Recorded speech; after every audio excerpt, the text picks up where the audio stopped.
A young nurse bathed the millionaire in a coma, but when he suddenly woke up, something miraculous. Before going into the video, please leave us a like and a subscribe so we have the motivation to make the next videos. The fluorescent lights in Westbridge Private Hospital hummed softly as Evelyn Harper walked through the pristine white halls, her hands tightening around the patient file she had just been given. She had been a nurse here for almost 2 years, tending to patients from all walks of life, from newborns to the elderly, from the fortunate to the forgotten. But today felt different. It wasn't every day that the head of neurology, Dr. Malcolm Hayes, personally requested to see her. The summons had been unexpected, and as she knocked on the polished mahogany door of his office, an uneasy feeling settled in her chest. Had she done something wrong? Was she being transferred? "Come in," came the firm voice from within. Stepping inside, Evelyn found Dr. Hayes standing near the window, his hands clasped behind his back, his sharp eyes fixed on the city skyline. The atmosphere in the office was heavy, the sterile scent of antiseptic mingling with the rich aroma of leather-bound books. "Evelyn," Dr. Hayes said, finally turning to face her. His voice was serious, more so than usual. "We have a patient who requires special care, but I must warn you, this job is not for the weak-hearted." Her brows furrowed in concern. "Not for the weak-hearted? What kind of patient?" she asked cautiously. Dr. Hayes gestured toward a thick medical file on his desk. "Grant Sinclair." The moment she heard the name, her breath caught in her throat. Grant Sinclair. Even if she hadn't recognized it immediately, the cover of the file confirmed everything. A black and white newspaper clipping was attached to the front, the haunting image of a mangled luxury car twisted beneath the weight of its own wreckage. A headline read, "Billionaire heir in tragic crash, fate uncertain." It had been a year since the accident. Grant Sinclair, one of the wealthiest and most influential men in the city, had built an empire by the age of 32. Known for his ruthless business strategies and unmatched ambition, he had been untouchable in the corporate world. Until the night his sports car veered off a bridge, leaving him in a coma that no one expected him to survive. Evelyn's stomach twisted. She remembered the headlines, the media frenzy that followed, the speculation of whether he would ever wake up. Dr. Hayes continued, watching her reaction carefully. "He's been in a vegetative state ever since. His family rarely visits. Most of the medical staff tend to him out of obligation, but there's no genuine care. We need someone who will do more than the bare minimum, someone who will actually care." Evelyn hesitated. This was daunting, taking care of a man who might never wake up, a man whose wealth and power had once dictated the lives of thousands, now reduced to a body sustained by machines. "Why me?" she asked, her voice barely above a whisper. Dr. Hayes studied her for a long moment. "Because I've seen how you treat your patients. You don't just do your job, you see people, Evelyn. And I believe Grant Sinclair needs someone like you." She took a slow, measured breath. She already knew her answer before she even spoke. "I'll do it." Dr. Hayes nodded, approval flashing in his eyes. "Good, your shift starts tonight." The silent patient, the private suite on the top floor of the hospital, felt eerily quiet as Evelyn stepped inside that evening. Unlike the sterile rooms downstairs, this one was designed for luxury, a spacious layout, dim chandeliers, dark oak furniture. It didn't feel like a hospital room. It felt like a prison of wealth. And in the center of it all lay Grant Sinclair. Her breath hitched as she took him in. Even unconscious, he was striking. Strong jawline, dark lashes resting against pale skin, broad shoulders visible under the hospital gown. If not for the tubes, the machines keeping him alive, he could have easily passed as a man simply sleeping. But this was no ordinary sleep. This was a man trapped. Evelyn swallowed hard and stepped closer, adjusting his IV drip before reaching for the warm cloth prepared for him. She hesitated for just a second before gently pressing it against his skin. The moment she touched him, a strange chill ran through her spine. It was almost like he could feel her. A ridiculous thought, and yet it lingered. The steady beep of the heart monitor filled the silence, rhythmic and unwavering. She shook off the odd feeling and continued her work, carefully wiping his arms, his chest, ensuring his body remained clean and cared for. "I guess you don't get a say in this, huh?" she murmured, almost to herself. Silence. "I'll take that as a no." A small smile tugged at her lips, despite herself. The days turned into a routine. Every morning and evening, Evelyn would bathe him, change his sheets, monitor his vitals. But soon, it wasn't just about medical care. She found herself talking to him, telling him about her day, about the world outside his window. You should see the cafeteria food, Grant. It's tragic. Even for a billionaire, I doubt you'd survive it. Silence. I don't even know why I'm talking to you. Maybe I just like the sound of my own voice. Silence. Or maybe, just maybe, he was listening. She hummed softly as she dipped a clean washcloth into the warm water, running it along his jawline. I read somewhere that people in comas can still hear things, she mused. So technically, you're the worst listener I've ever met. Still no response. But then, her breath caught. Had she imagined it? For a split second, she could have sworn she saw his fingers twitch. She froze, staring at his hand, waiting. Nothing. The fingers lay motionless against the crisp white sheets. Evelyn let out a small laugh, shaking her head. Great, now I'm hallucinating. Maybe I'm the one who needs a hospital bed. But the unease lingered, and over the next few days, it happened again, a slight movement, a faint flicker of life. Evelyn reported it to Dr. Hayes, but he only offered cautious optimism. It could be reflexive muscle spasms, he warned. Don't get your hopes up too high. But Evelyn felt something changing. And as she sat beside Grant's bed that night, speaking to him as she always did, she whispered, I don't know if you can hear me, but something tells me you can. The heart monitor beeped, steady, rhythmic. And maybe, just maybe, she was right. The nights in Grant Sinclair's hospital room were always the same, silent, still, and suffocating. The machines beeped their steady rhythm, the IV dripped at an unhurried pace, and the city lights flickered outside his window, indifferent to the man lying motionless in the bed. For Evelyn Harper, those nights had become strangely familiar. At first, she had performed her duties with the same professionalism she gave every patient. She bathed him, checked his vitals, monitored his hydration. But as the days turned into weeks, something inside her changed. It started with a whisper. You know, Grant, she murmured one evening, dipping a cloth into warm water as she wiped his arms, I never thought I'd be talking to a man who couldn't answer me.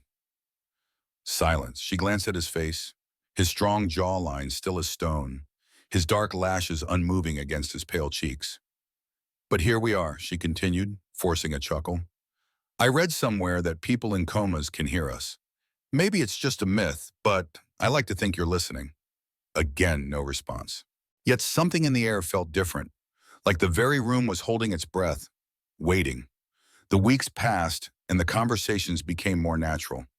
She told him about the hospital drama, about the new intern who spilled coffee on Dr. Hayes, about Mrs. Patterson, the elderly patient in room 304 who always snuck extra pudding cups. She complained about the terrible cafeteria food, laughed at her own jokes, and sometimes, when she was too tired to pretend, she let her voice soften. I had a rough day today, she admitted one night, sitting beside his bed. One of my patients didn't make it. The only sound was the soft hum of the monitors. Evelyn exhaled, rubbing her hands together for warmth. You probably don't care, huh? Big CEO, billionaire. I bet you never had time to slow down. Always too busy running the world to notice little things like this. She hesitated. But maybe that's why you're here now. The words slipped out before she could stop them, and a shiver ran down her spine. Had anyone ever spoken to Grant Sinclair like this? Had anyone ever told him that life wasn't just about power, about money, about climbing higher and higher? She reached out, brushing a strand of hair from his forehead, her fingertips barely grazing his skin. And then it happened. His fingers moved. A slight twitch, almost imperceptible but enough to make Evelyn's breath catch in her throat. Her eyes darted to his hand, watching, waiting, but the movement didn't come again. Her heart pounded as she stared at him, willing him to do it once more. Grant, she whispered, was that you? Nothing, Evelyn exhaled, shaking her head. I imagined it. I had to have imagined it. But the feeling in her gut told her otherwise. She reported it to Dr. Hayes the next morning. He moved, she said, gripping the edge of the desk as she sat across from him. I was wiping his face, and I swear, I saw his fingers twitch. Dr. Hayes frowned, leaning back in his chair. It could have been a reflex. Evelyn shook her head. It didn't feel like a reflex. It felt real. Dr. Hayes sighed, rubbing his temples. Evelyn, I know you're invested in this case. You've spent a lot of time with him, but I don't want you to get your hopes up. She clenched her jaw. I understand, but I'm telling you, something's happening. He hesitated, then finally nodded. We'll run some tests. But days passed and nothing changed. No test results confirmed increased activity. No further movements came. It was as if Grant had retreated deeper into the abyss. Doubt began to creep in. Had she imagined it? Had she wanted so badly for him to wake up that she convinced herself he was responding? The thoughts plagued her until one night she decided to stop talking to him altogether. She sat beside him in silence, performing her task without a word, without a single story or joke, and the room felt emptier than it ever had before. She didn't realize how much she had grown used to talking to him until she stopped. But what was the point? If he was never going to wake up, was she just fooling herself? Then, as she reached for his wrist to check his pulse, something unexpected happened. His fingers curled. Not a twitch, not a reflex, a deliberate, slow movement, his fingers tightening ever so slightly around hers. Evelyn gasped, her eyes flying to his face. Grant. His brows furrowed. A flicker of something crossed his features, so subtle she would have missed it if she wasn't staring at him. Grant, if you can hear me, squeeze my hand. A long pause, then the faintest, weakest pressure around her fingers. Tears blurred her vision as she let out a shaky laugh. Oh my God. She shot to her feet, nearly knocking over the chair as she scrambled for the call button. Moments later, the door burst open. Dr. Hayes and two nurses rushing in. What happened? Dr. Hayes demanded. Evelyn turned to them, breathless, her hand still shaking. He squeezed my hand.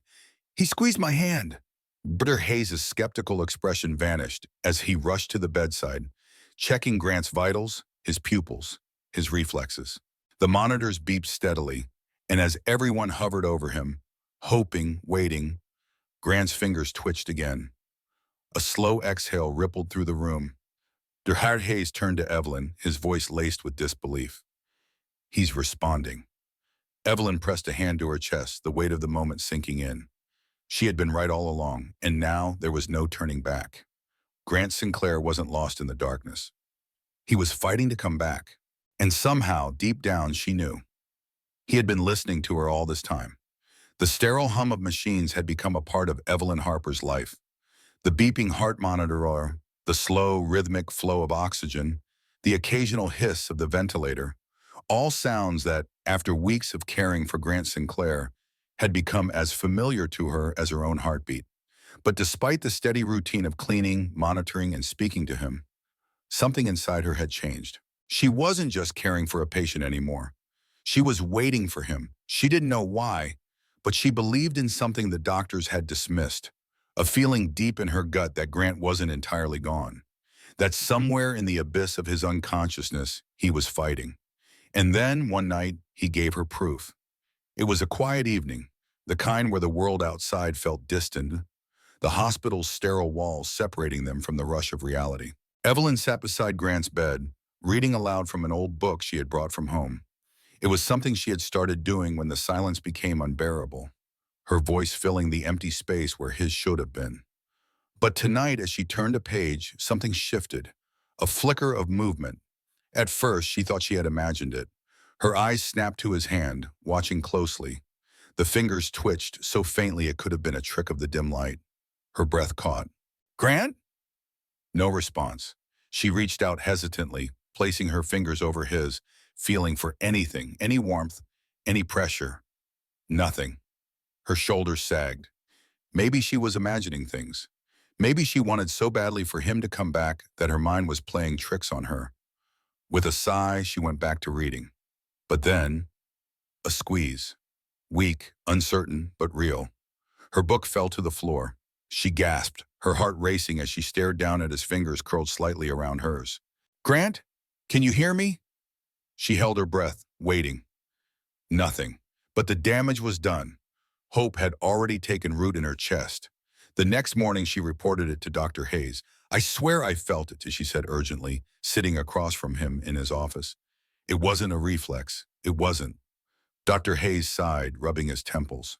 Evelyn, please, please. She leaned forward, gripping the armrest of her chair. Just run more tests. Do something. His expression was unreadable for a long moment. Then finally he nodded. All right, we'll monitor his brain activity again, but I don't want you to get your hopes up. Too late, she thought. That evening, she returned to Grant's room, unable to shake the feeling that something had changed. She resumed her usual routine, adjusting his IV, checking his vitals, ensuring his blankets were warm enough. But this time she was more aware, watching for any flicker of movement, any sign that he was still there. And then it happened again. As she brushed a strand of hair from his forehead, she felt it, the faintest pressure against her fingers. A deliberate movement. She inhaled sharply. Grant, if you can hear me, try again. A long pause. Then his fingers twitched. Evelyn let out a choked laugh, pressing a hand to her chest. Oh my God. This wasn't a reflex. This was real. The machines around them beeped steadily, unaware of the miracle unfolding before her. Tears burned her eyes as she reached for his hand, her fingers brushing against his palm. You're trying, aren't you? She whispered. You're fighting to come back. The heart monitor spiked slightly, just a small change, barely noticeable, but it was enough. Something deep inside her whispered, he hears you. The next morning, Dr. Hayes walked into the room with a team of specialists, their expressions skeptical but intrigued. We're running another EEG, he told Evelyn. Let's see if you're right. She stood back, watching anxiously as they attached the electrodes to Grant's scalp, connecting him to the monitors that would track his brain activity. Minutes passed. Dr. Hayes studied the screen, his brow furrowing. There's a slight increase in neurological responses, he muttered, adjusting a dial. Evelyn's breath hitched. That means? It means something is happening, he admitted, but it's still too soon to say if it's significant. Too soon? Too soon? And Evelyn wanted to shake him, to make him see what she saw, that Grant wasn't gone, that he was clawing his way back inch by inch. But then, as if to prove her right, the beeping of the heart monitor changed. Everyone turned. Grant's fingers twitched again, more pronounced this time. His lips parted slightly, his brow furrowing as though he was trying to respond. The entire room went still. Dr. Hayes exhaled, shaking his head in disbelief. I'll be damned. Evelyn's eyes burned with tears. I told you, she whispered. The team erupted into motion, calling for more tests, preparing for the next steps. But Evelyn barely noticed. Her eyes were on Grant, and for the first time since she had met him, she felt something she hadn't before. He was coming back. She stayed by his side longer than usual that night, her fingers lightly tracing over the back of his hand. I don't know what's happening in that head of yours, she murmured, but keep fighting, okay? His breathing remained even, his face still, but she could feel it. A shift, a change, a battle waging within him that no one else could see. And somehow, deep in the silence of his coma, she knew he wasn't done yet. The morning sunlight filtered through the hospital room's large windows, casting a soft golden glow over the sterile walls. The rhythmic beeping of the heart monitor echoed in the quiet space, a sound that had become as much a part of Evelyn Harper's life as her own breathing.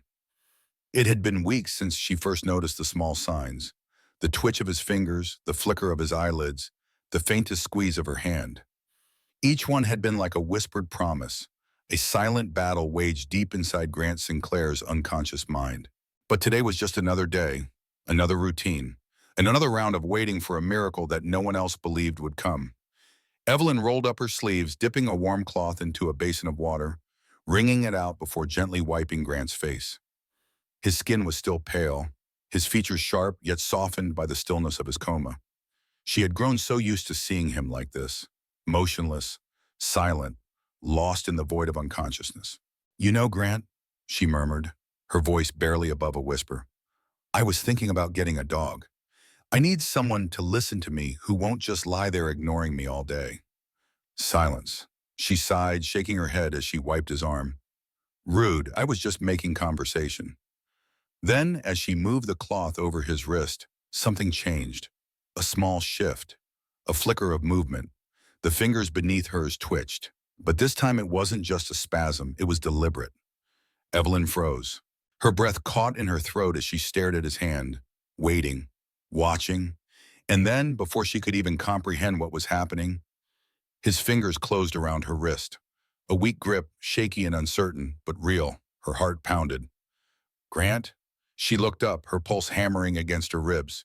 His face was still, his eyes closed, but she could feel it. Something was different. Then a sharp inhale, a sound so small yet so earth-shattering that Evelyn felt her knees go weak. And then his eyes snapped open. Evelyn gasped, stumbling back, her hands trembling. For months, she had only ever seen those eyes in pictures. Deep ocean blue, piercing and intense, full of life in the photographs from before the accident. But now they were real. They were staring right at her. For a long moment, neither of them moved. He blinked slowly, his gaze unfocused, confused. His chest rose and fell in shallow, uneven breaths, his lips parting as though he was trying to say something. Evelyn's hands shook as she reached for the emergency call button, slamming her palm against it. An alarm blared through the hallways. Seconds later, the door burst open, and Dr. Hayes and a team of nurses rushed in. "What happened?" Dr. Hayes demanded, already moving toward the bedside. Evelyn's voice barely worked. She turned to him, her pulse still racing. He grabbed my wrist. He opened his eyes." The room exploded into motion. Doctors swarmed around the bed, checking vitals, flashing lights into Grant's pupils, speaking to him in urgent tones.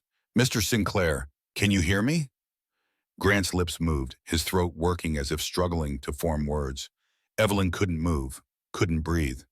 Then, his voice came hoarse and barely above a whisper. "Eve." The breath was stolen from her lungs, every muscle in her body locked in place. He had spoken, not just any word, her name. Dr. Hayes turned sharply to Evelyn. "What did he say?" She couldn't answer. She could only stare at Grant, her chest rising and falling unevenly. Because out of all the people in the room, out of all the names in the world, the first thing he said was her name. Tears burned in her eyes. A year in a coma. A year of silence, of being lost in darkness. And the first thing he remembered was her. Dr. Hayes leaned over him. "Grant, can you hear me? Do you know where you are?" Grant's brows furrowed slightly. He swallowed hard, his throat dry, his body weak. He tried again, his voice cracking. "Eve." Evelyn pressed a hand to her chest, barely able to comprehend what was happening. The machines beeped wildly as doctors adjusted his IV, checked his heart rate, examined his reflexes. It was a miracle, a true miracle. "He's responding," Dr. Hayes said in disbelief. "Get neurology in here now." But Evelyn wasn't listening. Her eyes were locked on Grant's, and he was still looking right at her. A connection, a bond that defied logic. Even as he lay there, disoriented and struggling, something in his gaze told her he knew her. Not just as his nurse, not just as someone who had spoken to him for months, but as someone who mattered. The weight of the moment crashed into her like a tidal wave. She had fought for him, believed in him when no one else did. She had refused to give up, had clung to the hope that he was still in there, that he could hear her. And now here he was, a man who was supposed to be lost forever, a man who had just spoken her name as though it was the only thing anchoring him to reality. Tears blurred her vision as she exhaled shakily. "You're back," she whispered. And in that moment, for the first time since waking up, Grant Sinclair smiled. The world was unfamiliar. The lights were too bright, the air too sterile, the sounds too sharp against his ears. Grant Sinclair opened his eyes to a world that no longer felt like his own. His body was weak, foreign, like a shell that didn't belong to him. Every movement was sluggish, every breath heavy. And worst of all, his mind was blank. He didn't know where he was. He didn't know who he was. The faces around him were strangers, doctors with serious eyes, nurses with careful hands. They spoke his name, asked him questions, checked his vitals. But none of it mattered, because he couldn't remember anything. The frustration hit him like a wrecking ball. He was a man whose life had been erased, reduced to a blank slate. And the worst part? He had no idea how to get it back. Through the haze of confusion, one thing remained constant. Her. The woman with the warm brown eyes. The woman whose voice cut through the emptiness like a lifeline. At first, she was just another face in the blur of the hospital room. But unlike the others, she didn't overwhelm him with questions or demand answers he couldn't give. She simply stayed. She sat beside his bed in the quiet hours of the night. She adjusted his pillow when he couldn't do it himself. She held his hand when the nightmares made his heart race. And when he woke up gasping, drenched in sweat from dreams he didn't understand, she was always there. "Breathe, Grant," she whispered, her voice soft, steady. "You're safe." And somehow he believed her, even when he didn't believe in himself. Days turned into weeks, and the memories refused to return. His reflection in the mirror felt like a stranger staring back at him. The name Grant Sinclair meant nothing. He should have felt lost, but instead he felt something strange, something unexpected. He felt safe with her. Evelyn. He didn't remember her. He didn't know if she had been a part of his life before the accident or if she was just a kind nurse doing her job. But none of that mattered, because when she was near, the panic quieted. The fear of the unknown faded. And when she touched him, just a light brush of her fingers against his, when she helped him drink water, or the steady pressure of her hand on his shoulder when he struggled to sit up, something inside him recognized her. Not a memory, something deeper, something unexplainable. One evening, as Evelyn helped him through his physical therapy, frustration boiled over. His legs were weak. His body refused to cooperate. He felt like he was trapped inside himself, unable to break free. "I don't understand," he gritted out, breathing heavily as he struggled to stay upright. "Why can't I remember? Why does everything feel wrong?" Evelyn knelt beside him, her hands firm but gentle as she supported him. "Because healing takes time, Grant." He clenched his jaw. "What if I never remember?" She hesitated, then tightened her grip on his hand. "Then we start over." His chest ached. He searched her face, hoping to find answers. "Why do I trust you?" he murmured. "I don't even know who I am, but I trust you." Her breath hitched, her eyes glistening with something unreadable. "Maybe you don't need to remember the past to know what's real," she whispered. He swallowed hard, the weight of her words settling deep in his bones. Maybe she was right. Maybe she was real. Maybe that was enough. For now, the hospital walls no longer felt like a prison. For weeks, Grant Sinclair had been trapped in a body that wouldn't respond, lost in a mind that refused to remember. But now, piece by piece, the fog was lifting. His strength was returning. His voice, once barely a whisper, was growing stronger. He was relearning how to walk, how to use his muscles, how to function in a world that had moved on without him. But the memories, the ones he so desperately needed, remained just out of reach. Until her. Evelyn Harper, the nurse who had stayed by his side when everyone else had left. She had become his anchor, the one thing in his life that felt real even when everything else seemed like a fragmented dream. And when the nightmares came, the ones filled with flashes of headlights, screeching tires, and a faceless shadow standing at the edge of the road, it was her voice that pulled him back every time. "Breathe, Grant," she would whisper, her fingers brushing against his. "You're safe." But was he? Because deep inside him, something told him the accident that had stolen his memories, his life, his identity, wasn't an accident at all. It started with a file. Evelyn found it late one evening, long after the hospital halls had quieted. She hadn't meant to pry, but after weeks of watching Grant struggle, after seeing the frustration on his face every time he searched his mind for something, anything about his past, she had to help. And that was when she saw it, the official accident report. She had seen it before, glanced over it when she first started caring for him. But this time she read it carefully, every word, every detail. The car had veered off the bridge at exactly 2:34 a.m. No skid marks, no signs of the brakes engaging, no sign that Grant had even tried to stop. A shiver ran down her spine. She turned the page, scanning through the notes from the forensic team. Brake failure, not from wear, not from an accident, from tampering. Her breath hitched. Her hands tightened around the papers as her heartbeat thundered in her ears. Someone had wanted Grant to crash. Someone had tried to kill him, and the police had never found out who. Evelyn's fingers trembled as she set the file down. She had to tell him. Grant's reaction was quiet, too quiet. Evelyn sat beside him, watching as his jaw clenched, his fingers tightening around the edges of the report she had placed in his lap. His knuckles turned white, but his face remained unreadable. When he finally spoke, his voice was cold, distant. Someone tried to kill me. Evelyn swallowed. Yes. He exhaled slowly, his grip on the paper loosening slightly. And no one thought to tell me this sooner? I don't think anyone expected you to wake up, she admitted. And when you did, no one thought you'd remember enough to question it. A bitter chuckle escaped his lips. Guess they underestimated me. Evelyn hesitated before asking the question she had been dreading. Do you remember anything about that night? A long silence. Then, flashes, he murmured, rubbing his temple as if trying to coax the images forward. A road. Rain on the windshield. A car in front of me. His brows furrowed. No, a car beside me. Evelyn's breath caught. I tried to brake, he continued, voice tight with concentration. But nothing happened. The car wouldn't slow down. She reached for his hand, steadying him. It's okay, Grant. Take your time. He inhaled deeply, closing his eyes. And then, his face paled. Evelyn's grip tightened. What is it? His eyes snapped open, panic flashing behind them. There was someone standing on the side of the road, he whispered, watching me. A chill ran down Evelyn's spine. Who? His head shook slightly, frustration clouding his features. I don't know. The memory is there, but it won't come forward. Evelyn bit her lip. Then we find out. Grant turned to her, surprise flickering across his face. We. She gave him a small, determined smile. You think I'm letting you do this alone?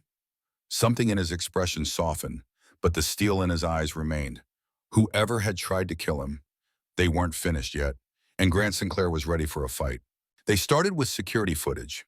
It wasn't easy considering the accident had happened months ago, but money still held power, and Grant had plenty of it.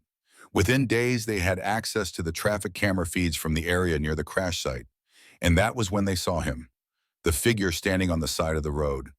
The image was grainy, but the outline was clear. A tall man, his hands tucked into his coat pockets, standing eerily still as Grant's car swerved and crashed. Waiting, watching. Grant's blood ran cold. Zoom in, he ordered. Evelyn hesitated, then obeyed. The pixels sharpened, and the face that stared back at them made Grant's stomach drop. Nathan Carter, his own half-brother. Evelyn clapped a hand over her mouth. Grant! Grant's pulse roared in his ears. Nathan, the brother who had always lived in his shadow, the one who had always wanted more power, more money, more recognition, the one who had resented Grant for inheriting their father's empire. It had always been there, lurking beneath the surface. The jealousy, the bitterness, the quiet rivalry that had never quite been spoken aloud. But never, never had Grant thought his own brother would try to kill him. His hand shook. Evelyn touched his arm gently. What do we do? Grant exhaled sharply, his jaw tightening. We end this. The air inside the Sinclair estate was thick with tension, the kind that pressed against the walls and curled around the room like an invisible storm. The study, once a place of power and command, now felt like the stage for something far darker. The fire in the grand fireplace crackled softly, casting eerie shadows on the bookshelves that lined the walls. Grant Sinclair stood in the center of the room, his fingers clenched into tight fists at his sides, his heart pounding like a war drum. Across from him, lounging in a leather chair with a whiskey glass in hand, was Nathan Carter, his own brother, the man he had once trusted, the man who had tried to kill him. Nathan swirled the amber liquid in his glass lazily, completely unfazed, as if this was just another business meeting, as if he hadn't been caught. Well, well, Nathan drawled, a smirk playing on his lips. The dead man walks. Grant's jaw tightened. Not for lack of your trying. Nathan raised his glass in mock salute. You can't blame a guy for being ambitious.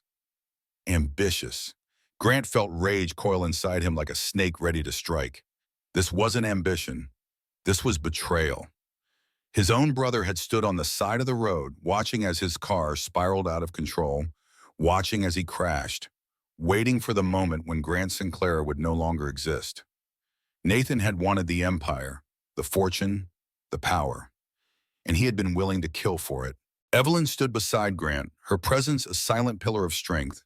He could feel the tension in her body, the way she was barely holding back the anger shaking through her. Nathan's gaze flicked to her, his smirk widening. Ah, the nurse, he mused, the one who kept my dear brother alive. I suppose I should thank you, though it does make this a little more inconvenient. Evelyn's fingers curled into fists. You tried to kill him. Nathan shrugged. And yet, here he is, alive and well. Funny how life works, isn't it? Grant took a slow step forward, his voice ice cold. Why, Nathan? A shadow crossed his brother's face just for a second before the smirk returned. Why? He let out a low chuckle, shaking his head. You really don't get it, do you? You always had everything, Grant. The family name, the company, the respect. Dad never looked at me the way he looked at you. No matter how hard I worked, I was always second. You were my brother, Grant growled. I would have helped you. We could have built something together. Nathan's eyes darkened. I didn't want your pity. I wanted what was mine. Grant clenched his fists so hard his nails dug into his palms. He had spent his entire life protecting his family's legacy, fighting to maintain the empire their father had built, but he had never seen this coming. Nathan had stood beside him for years, smiling, pretending, waiting for his chance to strike. And he would have won, if it weren't for Evelyn, if it weren't for the fact that Grant had survived. Nathan sighed dramatically, setting his glass down on the desk. So what now, big brother? You gonna have your little nurse call the cops? You think they'll believe you over me? Grant tilted his head slightly, his lips curling into a dangerous smirk. Actually, White murmured, pulling out his phone and pressing a button on the screen. I think they already do. Nathan's smirk faltered. The sound of his own voice filled the room. I didn't want your pity. I wanted what was mine. Nathan shot to his feet. You recorded me? Grant's eyes burned with cold fury. I learned from the best. At that moment, the study doors burst open and two uniformed officers strode in, their badges flashing under the warm glow of the chandelier. Nathan Carter, one of them announced, stepping forward. You are under arrest for attempted murder. For the first time, fear flickered across Nathan's face. His eyes darted between Grant and the officers, his mind racing for an escape. But there was none. Grant watched as his brother was yanked forward, his hands roughly cuffed behind his back. This isn't over, Nathan hissed as he was led toward the door. You'll regret this, Grant. Grant didn't flinch. No, you will. Nathan struggled briefly, but there was no escaping the consequences of his choices now. The doors slammed shut behind him, leaving only silence in his wake. Grant exhaled slowly, the weight of months of fear, anger, and betrayal finally lifting from his shoulders. It was over. Evelyn turned to him, her expression softening. Are you okay? He looked at her, really looked at her, the woman who had saved his life, who had fought for him when no one else did. I am now, he murmured. Evelyn stepped closer, hesitating for only a moment before wrapping her arms around him. Grant closed his eyes and pulled her against him, holding on to her like she was the only thing anchoring him to this world. For the first time since waking up, he felt truly free. Not just from the coma, not just from the weight of his past, but from the chains of a betrayal that no longer had power over him. Nathan was gone, and now Grant Sinclair could finally reclaim his life. The Sinclair estate was quiet, the kind of silence that felt full rather than empty. The tension of the past few months had faded, leaving behind something unfamiliar. Peace. Grant Sinclair stood on the balcony of his grand estate, staring out at the city skyline. The lights stretched endlessly before him, the hum of life moving below without pause. But for the first time in his life, the view didn't matter. For so long, he had been the man who controlled everything, you see, his business, his legacy, his future. But when he woke up from the coma, he had been forced to accept something terrifying. He had no control over her. Evelyn Harper, she had been the only constant in his world of uncertainty. From the moment he opened his eyes, she had been there. At first, he thought it was just duty. She was a nurse, after all. But then, day by day, he realized it wasn't just obligation that kept her by his side. She cared. Not about his name, not about his wealth. Not about the empire he had built before his life had been stolen from him. She cared about him, and that was something he had never truly experienced before. A breeze rustled through the night air, carrying the scent of jasmine from the garden below.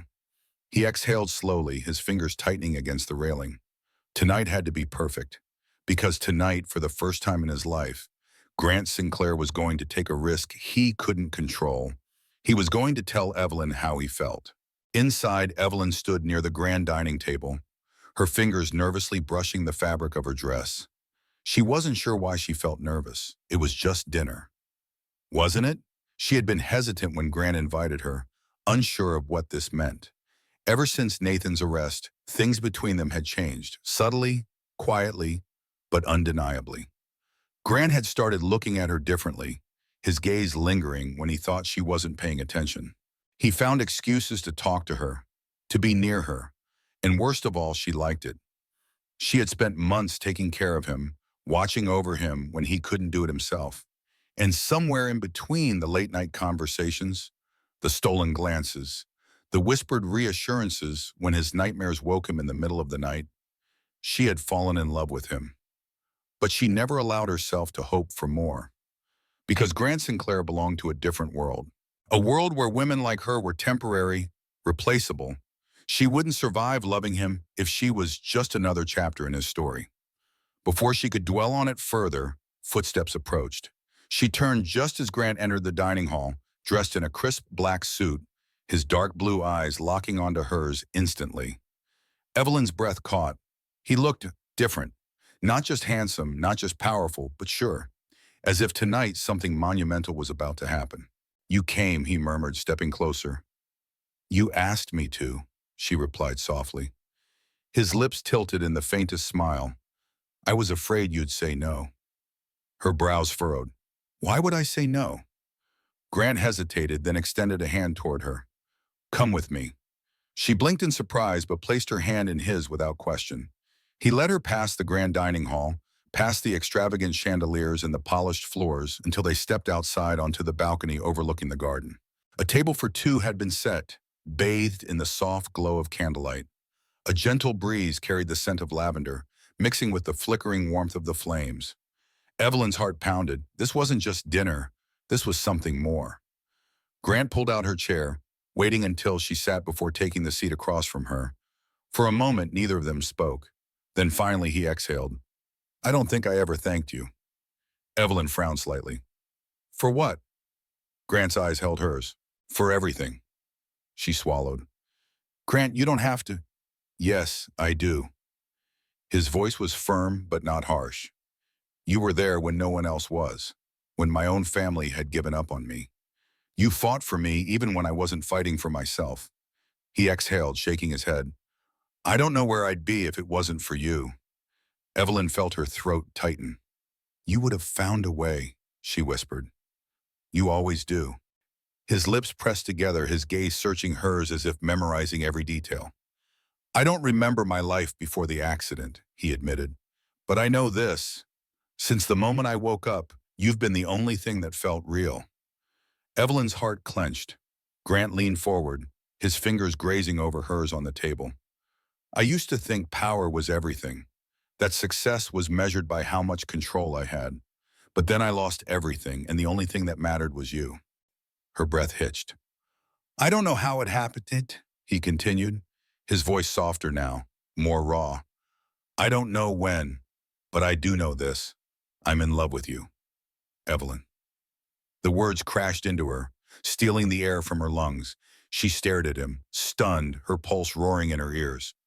"Grant," his fingers tightened around hers, "I'm not saying this because I feel obligated. I'm saying this because I choose you, because you're the only person who sees me, not my money, not my name, just me." Tears burned in her eyes. She had spent so long convincing herself that this was impossible, that men like Grant Sinclair didn't fall for women like her. But here he was, not as a billionaire, not as a patient, but as a man who had fought his way back to life and chosen her in the end. Evelyn's hands trembled as she reached up, cupping his face. "I love you too," she whispered. Grant let out a shaky breath, one of relief, of something breaking open inside him. And then he pulled her into a kiss. It wasn't rushed. It wasn't desperate. It was everything. The weight of months of unspoken emotions, the slow-burning love that had built between them, the fear of losing what they had, All of it melted away in that moment. And when they finally pulled apart, Grant pressed his forehead against hers, his smile soft, unguarded. "You saved my life," he murmured. Evelyn smiled, brushing a thumb over his cheek. "No, Grant, you saved yourself." And as the city lights twinkled behind them, as the night wrapped them in its warmth, they both knew. This wasn't just another chapter. This was their forever. The night was still, the air thick with anticipation as Grant Sinclair led Evelyn Harper up the grand staircase of his estate. Her fingers were laced with his, and though she didn't say anything, he could feel the slight tremor in her grip. He knew she was nervous. Good, he thought. So am I. The rooftop stretched out before them, bathed in the silver glow of the full moon. Beyond the balcony's edge, the city skyline glittered like a sea of stars. But Grant barely noticed it. Not when she was here. For months he had planned this moment, running through every possible way he could ask her the question that had burned in his heart since the day he realized he loved her. This wasn't just about a proposal. This was about proving to Evelyn that she wasn't temporary, that she wasn't just another fleeting moment in his life. She was his life. And tonight he was going to make sure she knew it.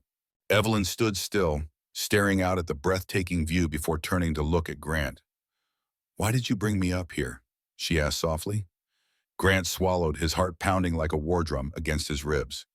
"Because there's something I need to say, and I need to say it here under the stars. Just you and me." She tilted her head slightly, her warm brown eyes searching his face for an answer, but he could tell she hadn't figured it out yet. That was good, because he wanted to see her genuine reaction. He took a deep breath, steadying himself. "Evelyn, before I met you, I thought I had everything. The business, the wealth, the power. I thought those things were what made me who I am. But then I lost it all. My memories, my name, my identity. And do you know what was left?" She shook her head, her eyes glistening with curiosity. "You," he whispered. "You were there when I was nothing. When I didn't know my own name. When I couldn't even stand. When I was ready to give up. You were the only thing that felt real in all that darkness." Evelyn's breath hitched, her fingers tightening around his. He took a step closer, cupping her face gently in his hands. "You didn't just help me heal, Ev. You saved me. And I realized something. I never want to go through another day without you. Not because I need you to take care of me, not because I owe you my life, but because I love you. And I don't want to spend another second pretending that I could ever be without you." Her lips parted slightly, her eyes shimmering under the moonlight. "Grant," she whispered, her voice thick with emotion. He reached into his pocket, his heart racing as he dropped to one knee. Evelyn gasped, her hands flying to her mouth as her eyes widened in shock. Grant flipped open the small velvet box, revealing a ring so breathtaking it seemed to glow in the soft light. A delicate platinum band, holding a flawless diamond that reflected the stars above them. But it wasn't just the ring, it was what it meant. A forever he had never thought possible. A life he never knew he wanted until she became a part of it. "Evelyn Harper," he said, his voice steady despite the storm raging inside him. "Will you marry me?" The world stood still. For a moment, there was only the sound of the wind, the distant hum of the city, and the rapid beating of two hearts entwined. Evelyn let out a soft, choked laugh, her hands trembling as tears slipped down her cheeks. You love me?" she whispered, as if she couldn't quite believe it. Grant smiled, reaching for her hand. "With everything I am, and I'll spend the rest of my life proving it to you." She let out a broken sob, then laughed through her tears, nodding frantically. "Yes," she whispered. Then louder, "Yes." Grant barely had time to slide the ring onto her finger before she threw herself into his arms, knocking them both onto the rooftop floor in a mess of laughter and tears. He held her tightly, burying his face into her hair, inhaling the scent of lavender and vanilla that he had come to associate with home. Because that's what she was, his home. When she finally pulled back, her hands cupped his face, her eyes filled with something he had never seen before. Pure, unshakable happiness. "Are you sure?" she teased, sniffling slightly. "You do realize I come with late-night hospital shifts, terrible coffee habits, and an inability to function without 3 alarms in the morning?" Grant chuckled, brushing a tear from her cheek. "Evelyn, I'd take a lifetime of cold coffee and sleepless nights if it meant waking up next to you. She laughed, shaking her head. God, I love you. And as he kissed her, soft, slow, deep, he realized that for the first time in his life, he wasn't chasing power. He wasn't fighting for control. He wasn't trying to win. He had already won because Evelyn was his greatest victory, and she always would be. The Grand Sinclair estate had never looked more radiant than it did on this day. The sprawling gardens, usually so quiet and untouched, had been transformed into an enchanting wonderland. White roses lined the pathways, delicate fairy lights draped over the towering oak trees, and a soft melody played in the background, filling the air with warmth and anticipation. Today was not just another event in the Sinclair legacy. Today was the beginning of forever. Grant Sinclair stood at the altar, his hands clasped in front of him, his pulse steady but his heart racing. He had stood in boardrooms filled with ruthless executives, had closed million-dollar deals that could shift the economy, but nothing had ever made him feel as unprepared as this moment. Because this moment was real. Because today, he wasn't the billionaire CEO. He wasn't the man who had fought through betrayal and near-death experiences. He was just a man in love, waiting for the woman who had changed his life. And then, there she was, Evelyn Harper. She appeared at the end of the aisle, her white gown flowing like liquid silk, the delicate lace hugging her figure in the most breathtaking way. But it wasn't the dress that stole his breath. It was her, the way her eyes locked onto his, filled with so much love, so much certainty. She wasn't just walking toward him. She was walking home. Grant exhaled slowly, his grip tightening slightly as he willed himself to stay composed. But as she took each step closer, he felt the weight of everything they had endured pressing into his chest. The coma, the fear, the betrayal, the painful moments of doubt. Yet, through all of it, they had found each other. She reached him, her fingers brushing against his as she smiled up at him. "You okay?" she whispered, amusement twinkling in her eyes. Grant chuckled softly, shaking his head. "I was fine until you walked in. Now I can't breathe." She laughed, and the sound was the sweetest thing he had ever heard. The officiant cleared his throat, and the ceremony began, but Grant barely heard any of it. He was lost in her eyes, the way her fingers trembled slightly in his, the way she bit her lip when she was trying not to cry. Then finally it was time for the vows. Evelyn took a deep breath, blinking away the tears that threatened to fall. "Grant," she started, her voice soft but unwavering, "I never thought I'd be here. I never thought you would be here. When I met you, you were just a name on a file, a man the world thought was lost. But even before you opened your eyes, I knew you weren't gone. I don't know why, I don't know how, but I felt you. I believed in you. And now, standing here, I realize that loving you isn't just something I chose to do. It's something I was meant to do." Grant swallowed hard, his throat tightening. Evelyn smiled through her tears. "So today I promise you this. I promise to stand by you, even when life gets hard, even when the past tries to pull us back. I promise to remind you of who you are when you forget. And I promise to love you, every version of you, past, present, and future. Because you, Grant Sinclair, are the best thing that has ever happened to me."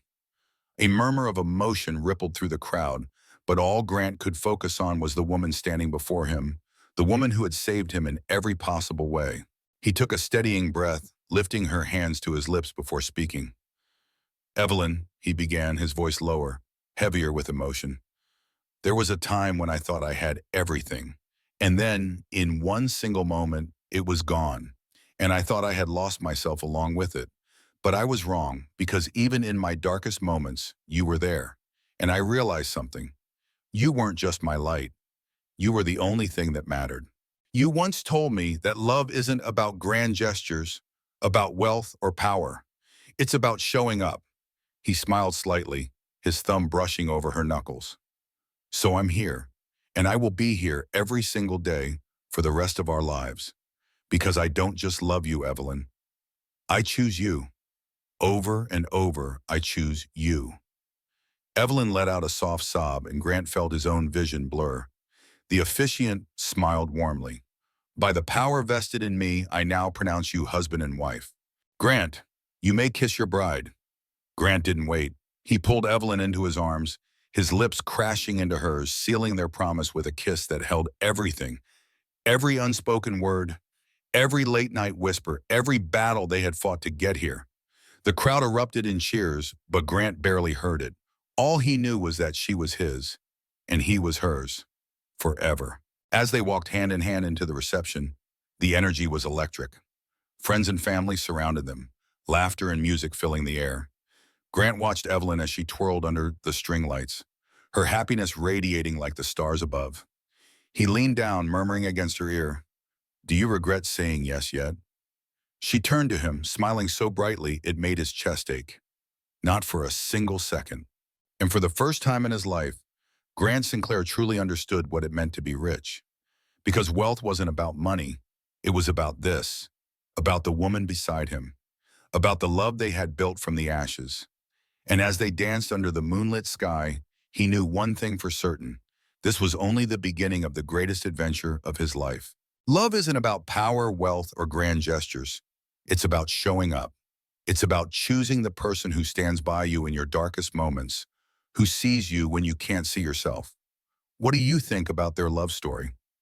Comment below and share your thoughts. Like this story if you believe in second chance, love that defies all odds, and finding home in another person. Subscribe for more emotional, heartwarming, and unforgettable love stories. Grant and Evelyn's journey may have led them to their happily ever after, but love stories like theirs happen every day. Stay tuned for more.